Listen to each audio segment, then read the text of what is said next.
Hi, everybody. You might notice this isn't the library where I'm at. I decided I didn't like the cold anymore, so I went to the rainforest. I went all the way down to South America, and I am enjoying the rainforest. So, yeah, isn't it great that the West Des Moines Library can just send me to the rainforest, and we don't have any problem with that? I'm just kidding. This is the Blank Park Zoo. I'm standing inside the Discovery Center, and they have invited me to do a story time here, which was great. I really enjoy this warm tropical setting. I wore my warm tropical shirt, and later on we'll visit with one of the people here at the zoo named Christina, and she's going to share some awesome animals with us. But before I get to my awesome story, I want to do our opening song, okay? So, is everyone ready to wave and say hello? The acoustics in here are amazing. I hope everyone loves my singing. Hello, everybody. How do you do? How do you do? How do you do? Hello, everybody. How do you do?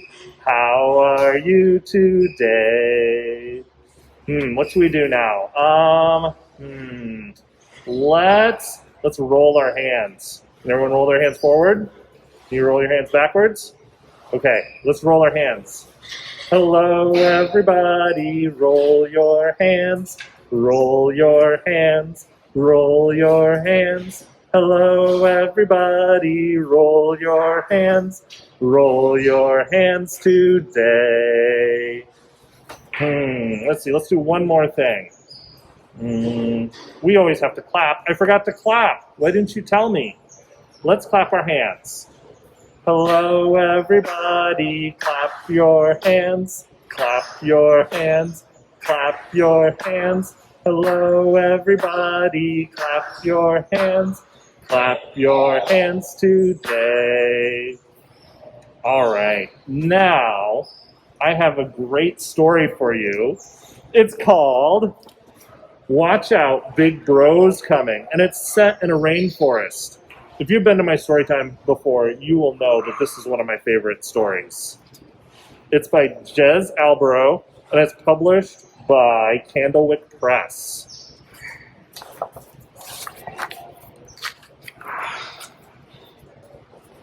Help! Help! Squeaked Mouse. He's coming! Who's coming? Asked Frog. Big Bro, said the Mouse. He's rough, he's tough, and he's big. Big, said the Frog. How big? The Mouse stretched out his arms as wide as they would go. This big, he cried. And he scampered off to hide. Look out, croaked the Frog. Big Bro's coming. Big Bros? Or Big who? Asked the Parrot. Big Bro, said the Frog. He's rough, he's tough, and he's really big. Really big? Said the Parrot. How big? The Frog stretched out his arms as wide as they could go. This big, he cried, and he hopped off to hide. Watch out, squawked the Parrot. Big Bro's coming. Who's he? Asked the Chimpanzee. Don't you know Big Bro? Asked the Parrot. He's rough, he's tough, and he's ever so big. Ever so big? Said the Chimpanzee. How big? The Parrot stretched out his wings as wide as they could go. This big, he cried, and he flapped off to hide. Ooh, ooh, look out, whooped the Chimpanzee. Big Bro's coming. Big Joe, said the Elephant. No, said the Chimpanzee, Big Bro. He's rough, he's tough, and everybody knows how big Big Bro is. The Elephant shook his head. I don't.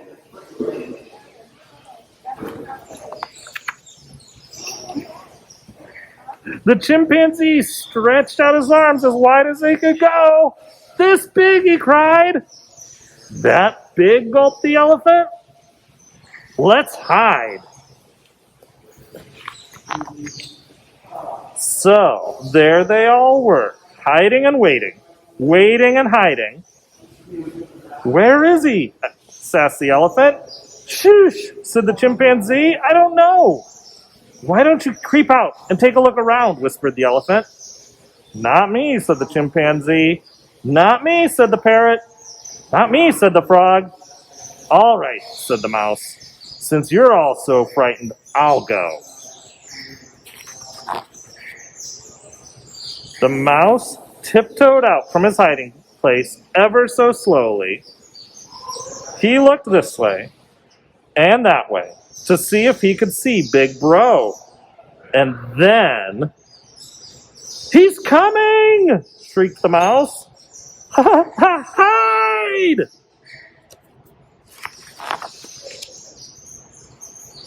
Big Bro came closer and closer and closer. They all covered their eyes. Oh no, whispered the frog. Help, gasped the parrot. I can hear something coming, whined the chimpanzee. It's him, whimpered the elephant. It's Big Bro!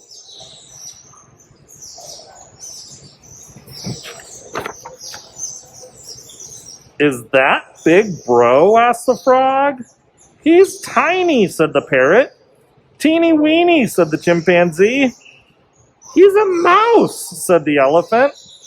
Big Bro looked up at them all, took a deep breath, and said, Boo!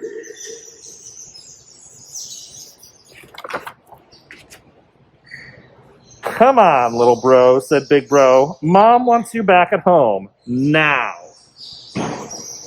Wow, said the elephant. Phew, said the chimpanzee. He is rough, said the parrot. And tough, said the frog. Rough and tough, said little bro, looking back over his shoulder. And I told you he was big. The end. Isn't that funny? They were all afraid of a little mouse. But he was so big for the little mouse, right? All right. So now, I thought it would be great if we could do an action song called If You're an Animal and You Know It. So we're going to do some animal actions, okay? So let's see. Let's do, there was a parrot in the story, let's do a parrot, okay? So we're going to flap our wings, all right? If you're a parrot and you know it, flap your wings. If you're a parrot and you know it, flap your wings. If you're a parrot and you know it and you really want to show it, if you're a parrot and you know it, flap your wings. What else was in this story?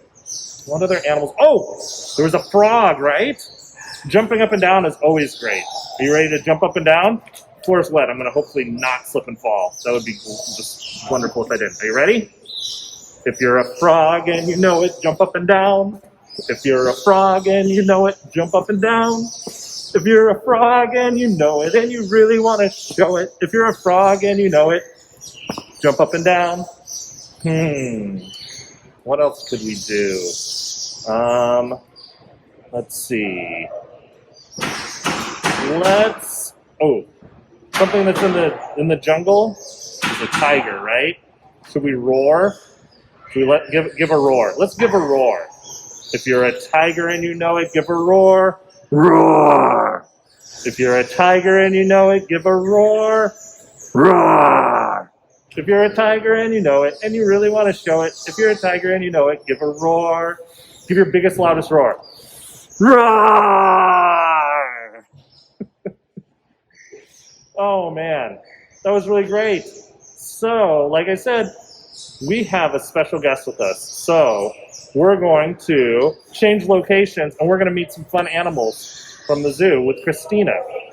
Okay? So, let's go.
everybody, my name is Christina and I work here at the Blank Park Zoo. I'm an educator, which means I get to share with you guys all the knowledge that I know about these animals that you get to see here today. So today, Nate, who I brought you is Violet, and Violet is a Madagascar lesser hedgehog tenric. That's a really, really long name. That is super long. It is very long, which is why I just call these guys lesser tenrics. That's what they're most commonly known for. But these guys are from Madagascar, which is where that portion of her name came from. And the cool thing about these guys on Madagascar is, you know how we have possums, we have rats, mice, all of those things here in the United States? Madagascar does not have those. Okay. So these guys actually fill in that niche, or they fill in that portion of the, they fill in that area of the environment that those animals would take. So these guys are what are known as insectivores, which means that they love to eat bugs. Tasty. Yes, tasty. But she has lots of different things about her that help her find those bugs. So as you see here, she's walking on my hands. She is actually a really good climber. So in Madagascar and the rainforest, she would be up in trees most of the time. She has really tiny, sharp nails that help her climb into the bark and move her way up, which is why you see she's kind of climbing my hands right now. Yeah. And so with those claws, and then also her really, really strong nose, she can find those bugs in the trees and she'll catch them. She's really fast and she loves the bugs, so she will chase any bug that she can smell. What's her favorite type of bug to eat? Her favorite type of bug, that is a great question. Here at the zoo, we give her a couple different types of bugs, but all of the types that we give her, she loves the mealworms, and that's because they are probably the highest fat concentration of bugs. So crickets are a little bit lower, but she loves the mealworms just like we might enjoy ice cream occasionally. That's like ice cream for her. Oh, tasty. Mealworm ice cream. Yes, we have a armadillo that eats a bug smoothie, so our animals get very Oh gosh, I don't want to see that. But one of the other interesting things about her nose is, so I remembered from your guys' book that you read today that you guys had an elephant in that story. Is that correct? Yeah, there's an elephant at the end. So you might not believe me when I tell you this, but Violet here is actually closely related to elephants. That is her closest relative, I should say. No. Yes. So the reason why she's related to elephants is really hard to see, but if you look at her nose, our nose, it stays in one spot. We can move our head to turn it, but that's about it. She has what is known as a partially prehensile nose. Okay. So elephants with their trunks, how they can move it around, that's their nose, and it's prehensile, which means that they can pick things up with it. She can't pick things up with it, but since it's partially prehensile, that means she can move her nose just a little bit on its own. And that helps her be able to find her food a lot better because she doesn't have to turn her face. She can just move her nose to find the scent. Okay. So that is how we can tell that she's related to the elephants, but that's their closest relatives. A lot of people look at these guys and they think hedgehog. Is that your first thought? Yeah, they do look a lot like a hedgehog. They do. You told me earlier they're related to something else too? Yes. So they're close. They're not related to hedgehogs at all. Their closest relatives are going to be those elephants and then manatees. So not animals that you would expect at all like this guy. So a giant animal and a swimming animal, and then we have a hedgehog in the family. This is a Hedgehogs are not in the family. I mean, hedgehog looking. I'm Yes. sorry. Nope, you are fine. Hedgehog looking. That is correct. I don't really know exactly where they eventually changed off into this, but that's their closest relatives in their background. A lot of people, when they look at them, will think hedgehogs, but hedgehogs come from Africa versus these guys are from Madagascar. Is one of the differences, as well as these guys, as I mentioned, like to climb. Hedgehogs are terrestrial, which means that they like to be on the ground. They are not climbers. Okay. So those are some of the differences between them. I don't know why they look so much like each other, but they're not related at all. It's just one of those situations where they evolved and separately, but they evolved the same traits. That's amazing. Nature is so cool. Nature is cool. So you see all these spikes on her back? Do you think that they hurt me when she walks on me? I am guessing no, because you've been doing it quite comfortably. Yes, that is correct. So these spikes on her back are actually known as quills, so they are very similar to the porcupine quills that we know of.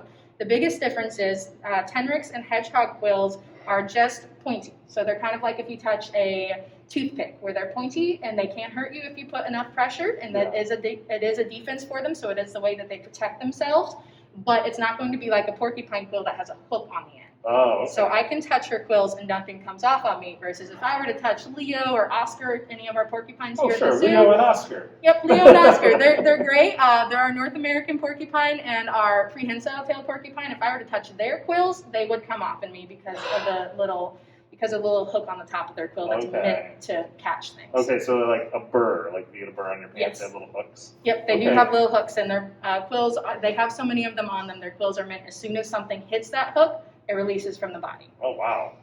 So that's also another thing. People look at porcupines, they look at hedgehogs, things like this, and when they find quills in their enclosure, they're like, oh, they shot these quills. That is a myth. They cannot actually shoot their quills. Just like we shed our hair and dogs and cats shed their hair, the quills and the spikes on hedgehogs, porcupines, tenrecs, all of those, they are a different type of hair. They're made of the same thing, but they're just like hair. So just like we shed our hair, they shed their quills. Okay. So sometimes during the winter, if you see a porcupine shake, if you ever come to the zoo and meet some of ours, you do see quills coming out, but it's just like us combing our hair and hair coming out. Their quills are just coming off. They're not shooting them. Sure. You have anything else that you want to know about Violet here? I don't know. You want to know how she got her name? I would love to, yes. That's a fantastic thing to know. So Violet here got her name because when tenrecs are born, they all look identical because they're just all little squirmy things with quills sticking out. They're not overly different in sizes, any of that. And so when she was old enough that she had her quills, because it takes a couple days for the quills to come in, when she was old enough that she had them, she was born at another zoo. So what they ended up doing was they took a little bit of paint, which was non-toxic, but they took some non-toxic paint and they put a little spot on her butt. And they each had their own color until they got old enough to be able to find another way of identifying them. That color was how the zoo identified them. Okay. So Violet's color, shocker, was violet. Was it violet? They didn't just name all of the brothers and sisters by their color? They Nope. have like blue and red. And... We named Violet when she came to join us, so all the other babies went to other zoos, and I don't know what they got named. So we have two other tenrecs here as well, and their names are Periwinkle and Dandelion. So we went with the color theme because they were blue and yellow. Yeah, for sure. So that's how she got her name, and I love her. This is the cutest elephant relative I think I've ever seen. And a lot more size friendly. Oh yeah, like I've seen manatees too. You definitely couldn't hold one. No, you cannot. Everybody always loves to ask us when we used to travel if we have an elephant in the car. Baby elephant wouldn't even fit in one of our cars. But you've got like the elephant's cousin. Yes, we do, and they are fantastic. There's actually about 30 different species of tenrecs on the island of Madagascar. Oh, wow. So this is a lesser tenrec. There's greater tenrecs, which means that they're about 3 times her size. And then my favorite version is there are streak tenrecs. There's 2 different types that have different colors in their quills, where they have like a black and a yellow or a black and a white streak down the back. Oh, okay. And then there's lots of different varieties with nose lengths, tail lengths, ear lengths, but those are the ones that I know off the top of my head. Wow. I don't have all 30 of them memorized. That's still amazing. All right, is there anything else you want to know about our awesome little climber here? Not right now. I hear another visitor who really is excited to come and meet us, I think. Yes, we do have another visitor who, if you've been hearing noises in the background, that's him telling you guys that he cannot wait to meet you. So yeah, how about we take a minute and go and grab our next guest? We can do that. All right, I'll be right back with our next animal, guys.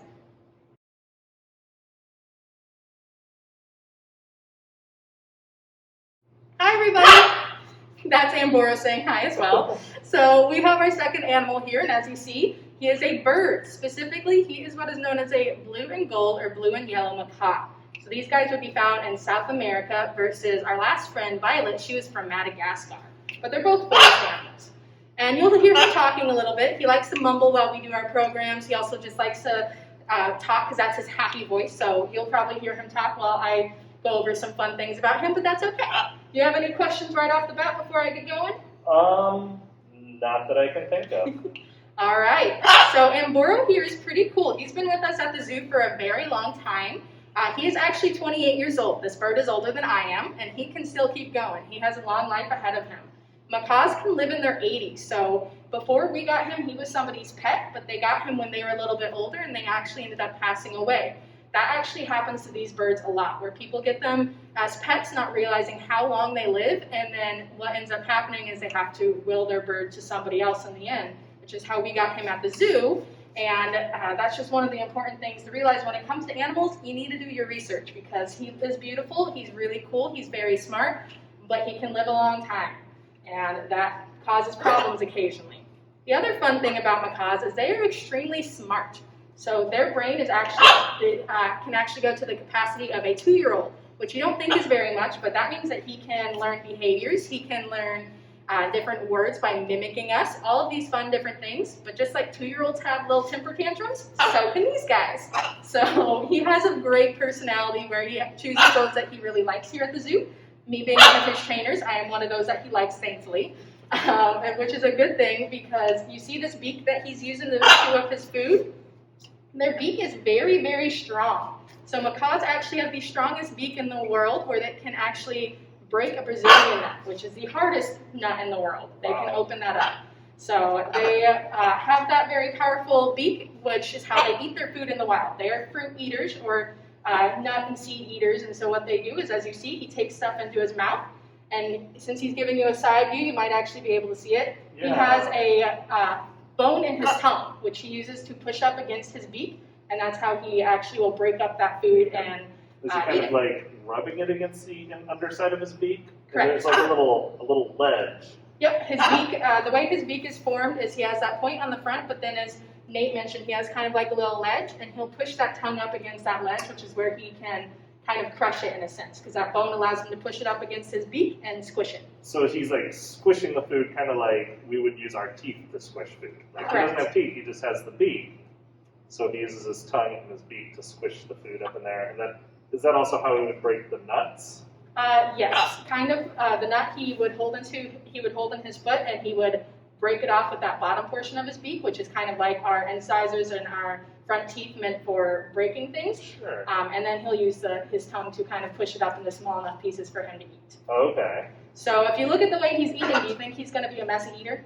He looks like he probably would be. I can see kind of like mushing out the sides of his beak, and I don't know. I feel like it looks like he's like, if you can imagine mashed potatoes.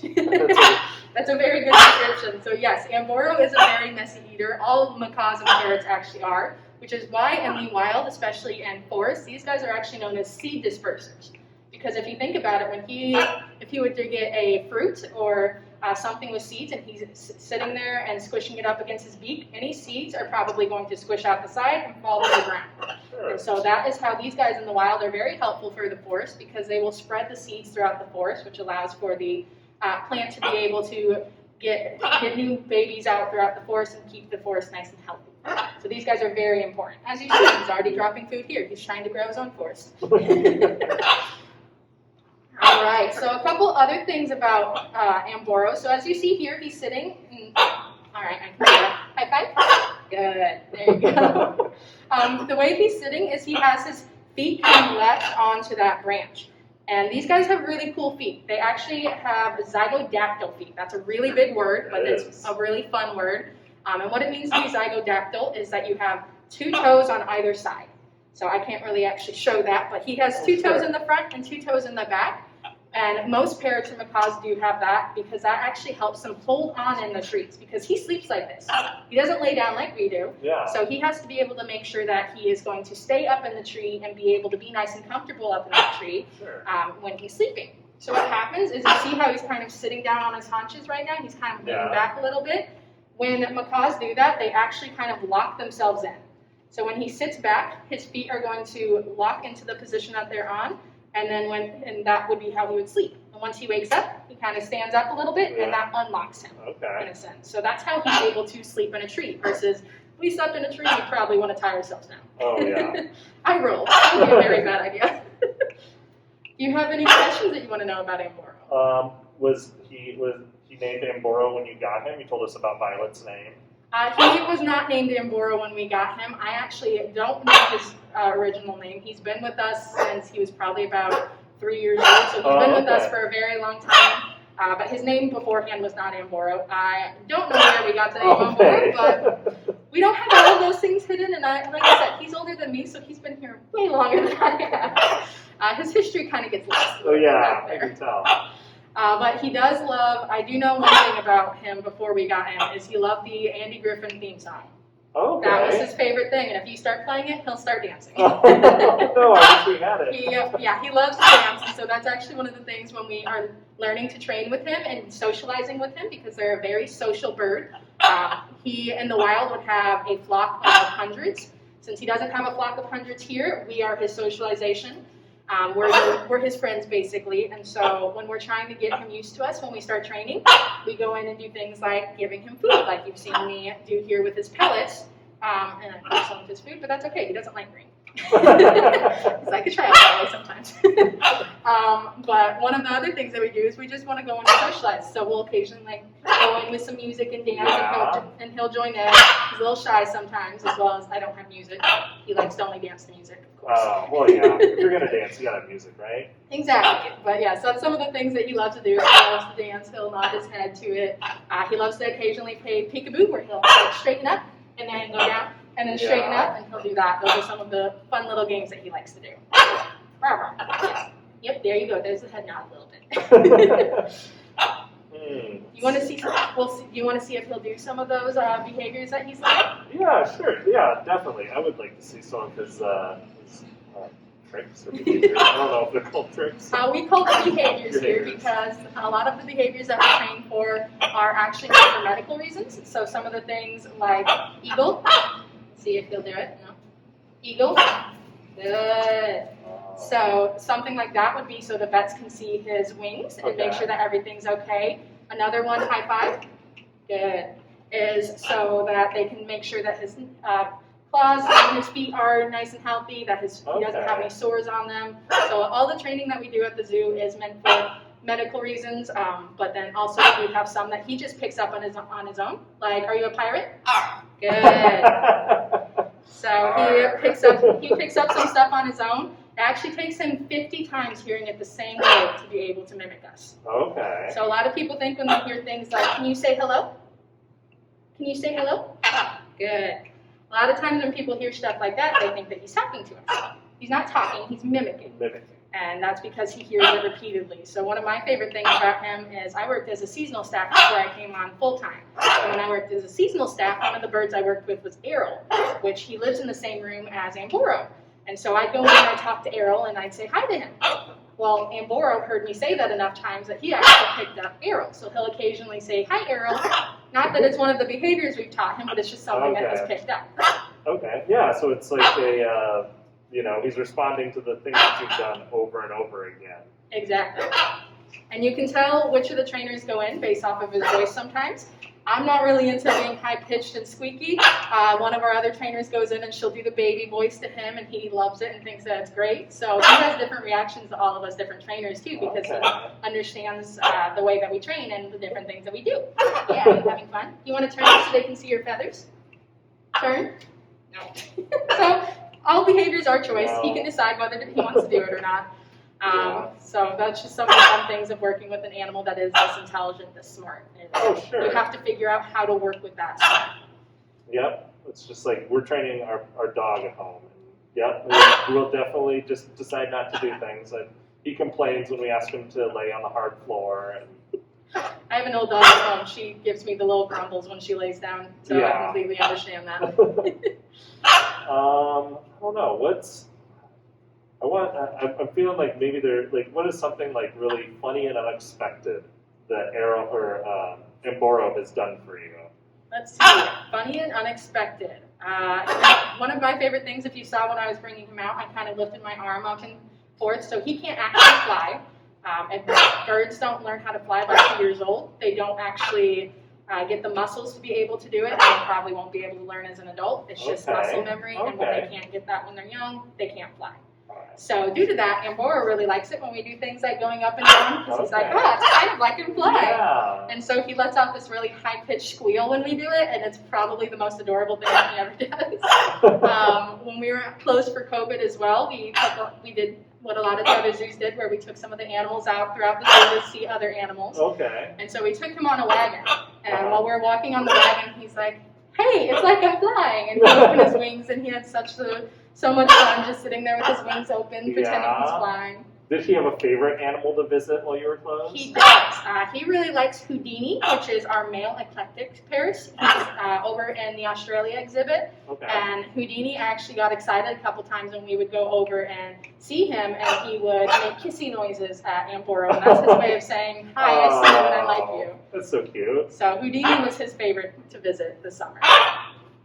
Yeah, you're making a nice little mess up there, aren't you? Yeah. He's like, you're sitting here, but you're not playing with me. What's going on, dude? Yeah. All right. Do we have any other questions that we want to know about him, Boro? Would you see if he will make the fun squealing sound? Or no? I can see if he'll get on. That's not a behavior. I can see if he'll step up, and when I do it on my arm, we can try that. But it's not a behavior he knows, but we'll see if. It's just a fun thing that he does. Good. Nope. No. Nope. He's just enjoying going up and down. Like, what are we doing? This is weird. It's still fun. It is still fun. There you go, buddy. But yeah, so this is one of his favorite things, also just to come out and enjoy walking around with us, sitting on his own, and socializing. Yeah. So how much does he weigh? He probably weighs maybe not even 2 pounds. Oh, really? For birds to be able to step up, good. For birds to be able to fly, their bones are hollow. Yeah. That's the only way that they can fly. And they also cannot weigh a lot. So that's the thing that people don't realize. If you've ever seen an eagle, I've worked with eagles a couple times. They're about the size of a toddler. Yeah. They're a lot bigger than you think. They only weigh about 3 or 4 pounds because they cannot actually get off the ground if they weigh more, which is why turkeys. Turkeys are one of the heavier birds. They can glide, but they can't fly. Okay, I still imagine an eagle weighed more than 3 pounds. No, they're pretty light. I might be off about the 3 pounds. I've never measured one, but they don't weigh that much because if they get too much weight, they can't hold themselves and that up. makes complete sense. I would never thought of that. That's also why, here's a weird gross fact. I like gross facts. It's also why when you see bird poop, their bird poop is white with the poop part of it. It's because they don't actually have pee. So our pee is basically water, water and other nutrients in our body. They don't want that water weight. When they have that water weight in their body, that adds more weight to them so they can't fly as well. So that's why birds have that more acidic poop that's not poop and pee at the same time type thing. That it might be gross, but it's their way of being able to be less weight because they don't have to deal with the water weight that we do when we have our bladder. Yeah, exactly. That makes sense if you're going to fly. You're going to fly. You want to get rid of any and all weight that you can. Yes, of course. All right. Before we finish out, I just wanted to give you one last little fun fact about him. So if you've been seeing him while he's moving and talking, you see that he has all those little black lines on his face. Those are actually feathers. And so those feathers have a purpose. They've been moving occasionally based off of how he's turning his face because of the light behind us. Those feathers actually are how he reflects light away from his eyes. So kind of like when you see football players with those black lines underneath their eyes. That's what his feathers are for, because since he lives in a rainforest, there's a lot of sun down in South America, and so that's his way of protecting his eyes, because he doesn't have eyelids like we do where he can just close his eyes or squint. He doesn't have eyelashes. Those feathers are kind of like his eyelashes. So that's a fun little fact about his feathers. A lot of people look at them and they think it's part of their skin. It's not. Those are little tiny black feathers. Yes, as I look closer, I can completely see that now. That is, so he has like control over those. Correct. Kind of like how the cat can like move their ears towards sounds and stuff. He can move the feathers to help direct sunlight away from the eyes. Correct. So he has control of all of his feathers. That's why occasionally when you see birds adjusting or settling down, you'll see them fluff all their feathers out and then settle them back down. So that's them moving them out a little bit. They don't have as control of tail feathers or wing feathers as he does his face feathers, but he can move them all just a little bit. Sure. Hi, buddy. Are you about done? Hello, yeah. All right, we'll see if he wants to say one last little goodbye before we head out. Great. Good. That's his way of saying goodbye. All right. Do you mind if we do our goodbye right now on camera while he's with us? Go for it. He's probably just going to keep doing his thing behind us. Okay. Well, I want to give a big thanks to the Blight Park Zoo and Christina especially for bringing some fun guests to come and see us. Not a problem.